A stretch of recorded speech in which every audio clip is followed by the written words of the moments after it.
Now to a man that knows, well, exactly what it's like to be held captive in Iran. Washington Post journalist Jason Rezaian served as the Post Tehran's correspondent from 2012 to 2016, and he spent 544 days in prison.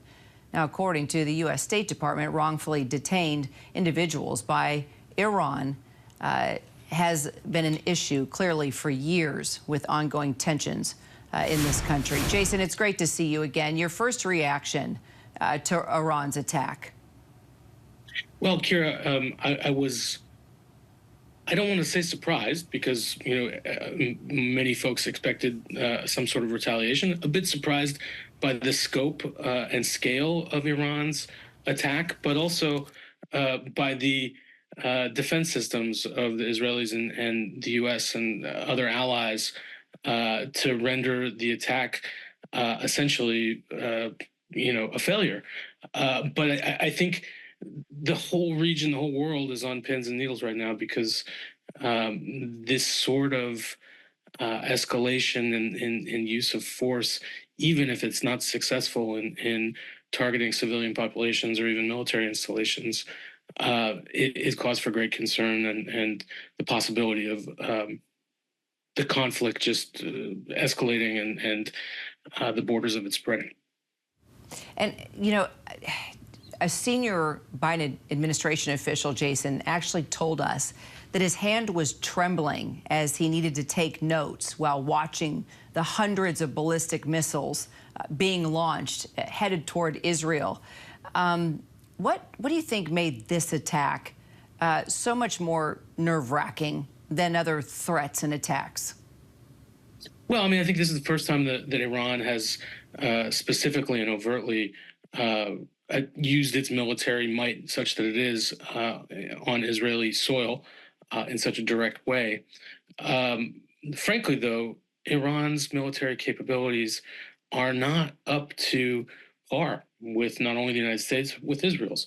So I don't think that they intended for this attack to succeed in killing large numbers of people. It was a response to the killing of their own generals in Syria a couple of weeks back.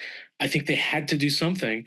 Their options are not very good right now. But the last thing that the people of Iran, and actually I would say the Iranian regime want right now, is a full onslaught attack from Israel on their soil. And we've talked about all the various scenarios of what that could look like and what the options could be at this point. We won't find out, of course, until we learn more from this war cabinet meeting that's taking place. But I want to ask you, you're an Iranian-American, you're familiar with the Iranian government, and you are intimately familiar with the Iranian people. How do you think they feel about this attack? Here, it's a great question. I think people are rightfully very scared. They have no interest in seeing a war between Iran and world powers explode on their own soil. I think one of the main claims to success that the Islamic Republic has been able to hold on to for the last 30 years or so is doing a decent job of defending their own borders. That would go out the window with an Israeli attack on Iranian soil. But I also think it's really important to remind viewers that the Iranian regime and the Iranian people are two very different, distinct groups that want different things. And the vast majority of people in Iran want a freer, more open future, one that doesn't include conflict with any country, one that rather includes integration into the global economy and the ability to be a part of the community of nations. With this sort of escalatory move, though, that seems very unlikely in the short term.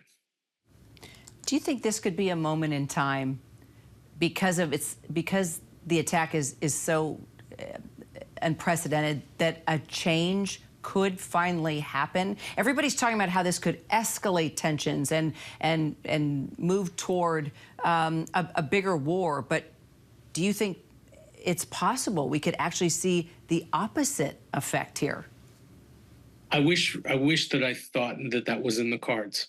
But I think that we're dealing with a leadership in Iran as well as in the current Israeli government that thrives on the idea of conflict with that counterpart, which is why I think that the Biden administration has been quite wise in their approach to the conflict in Gaza over the last several months, but also specifically in this instance right now, saying that we will support our support for Israel is ironclad. At the same time, we will not join into a retaliatory attack against Iran. I think that that is quite important, and I hope that they're able to maintain that semblance of some independence because this is not a U.S. fight. Yeah, it definitely isn't. And there are still hostages being held by Hamas. As someone who had to endure substantial hardship and torture for 18 months in an Iranian prison, how do you see the hostages suffering even more from this? So, Kira, I appreciate you for bringing that up. I mean, I have been devastated since day one of this crisis with the hostages being taken. It's one piece of a very large puzzle. So many of those people, unfortunately, have been killed since they were taken hostage. Many more are women, children, elderly. My heart bursts for these folks, and I hope that that they're returned to their families as soon as possible, as safely as possible.